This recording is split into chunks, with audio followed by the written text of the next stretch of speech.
अगर वीडियो अच्छे लगे तो चैनल को सब्सक्राइब और वीडियो को लाजमी लाइक कर दें। हम लाएंगे इस तरह के मज़ीद इंटरटेनमेंट वीडियो। आप सब दोस्तों का शुक्रिया। चलते हैं वीडियो की जानिब।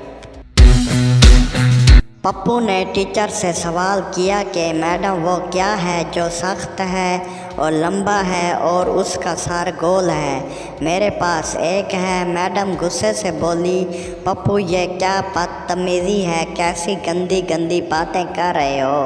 पप्पू बोला, मैडम मैं तो माचिस की बात कर रहा हूँ, पर जो आप सोच रही हैं वो भी सही है। दुकानदार एक औरत से बोला, मुझे नहीं मालूम, अगर आज तुमने मेरे पैसे नहीं दिए तो मैं तुम्हारा पिछवाड़ा मारूंगा।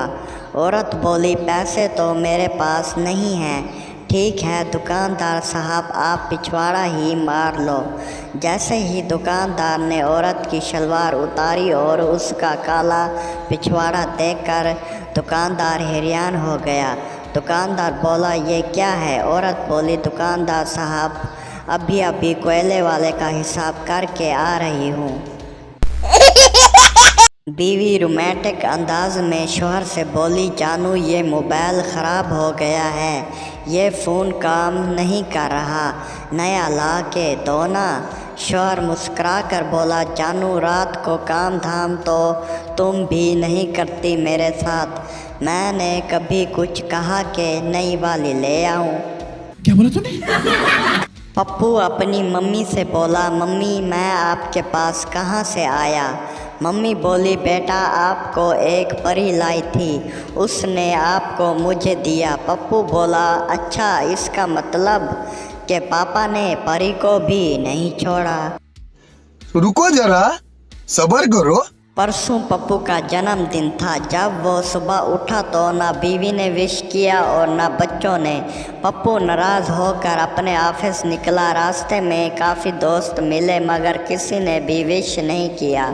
जब पप्पू ऑफिस पहुंचा तो पप्पू की खूबसूरत सेक्रेटरी बोली, जन्मदिन मुबारक हो सर। पप्पू बड़ा खुश हुआ। सेक्रेटरी ने फिर कहा, सर आज एक साथ लंच करेंगे। लंच करने के लिए पप्पू अपने सेक्रेटरी के साथ बाहर चला गया। लंच करने के बाद सेक्रेटरी बोली, सर क्या आप मेरे साथ मेरे घर चलोगे, आपको कुछ खास देना है। पप्पू खुशी खुशी सेक्रेटरी के साथ घर चला गया। सेक्रेटरी ने पप्पू को अपने बेडरूम में बिठाया और बोली, सर मुझे बाथरूम जाना है, बस मैं 5 मिनट में आई। पप्पू ने खुशी से कहा, ठीक है जल्दी जाओ जल्दी आओ, अब मुझसे रहा नहीं जाता। थोड़ी देर बाद सेक्रेटरी आई और साथ में बर्थडे केक था और पीछे पप्पू की बीवी और बच्चे और सभी दोस्त थे और पप्पू सेक्रेटरी के इंतज़ार में नंगा बैठा हुआ था।